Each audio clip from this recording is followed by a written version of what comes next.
Kung kakandidato yung tatlo, mula sa Ama, kay Pulong, kay Basti, excuse me, para ano pa? Para ano pa yung gusto nyo? Hindi na kayo nadala. Ito nga yung marami na ngang nagsisilabasan ng mga ginawa nilang hindi maganda. From Davao, sa lahat-lahat na. Oo.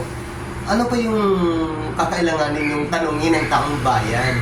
Ang taong bayan lang, ang mga taong Pilipino lang ang bubuto doon sa mga Duterte na mga walang mindset. Siguro, yung mga mukhang pera lang kasi babayaran nyo para butusan. O ano pang nangyari? Ano pang kailangan nyo tanungin pa kung sino, kung agree? Ako hindi. Dahil hindi ako magsasayang ng boto ko kasi ang boto ko mahalaga sa isang boto ko. Mahalaga dito sa Republic of the Philippines. Alam na natin kung anong ginagawa ng mula sa tatay. Alam natin kung anong ginagawa ng anak sa Davao. Alam na natin kung anong ginagawa ng Pulong na yan sa Kongreso. At alam na natin lahat kung ang ginawa ng ating BP. Alam niyo ba, parang wala na tayong talagang isip yun. Yung BP, pinupos yung pagka-president.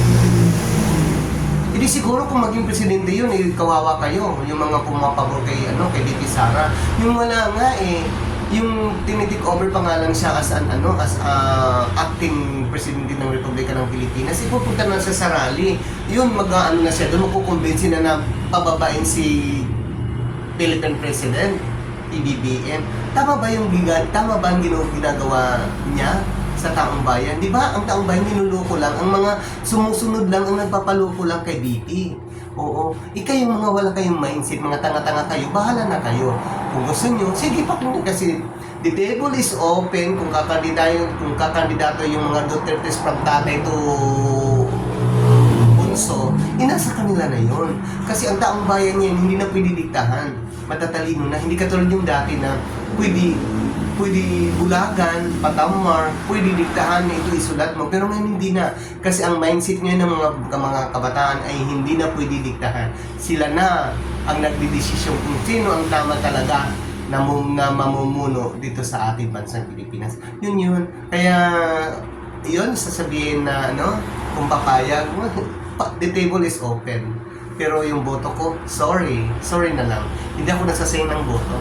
Okay naman yung boto ko ngayon, I'm very proud kasi ang binoto ko pagka-presidente si PBBM. Pero sa bagay, kasama naman yung BB kasi sa unity, kailangan talaga isang group para hindi magulo ang administrasyon.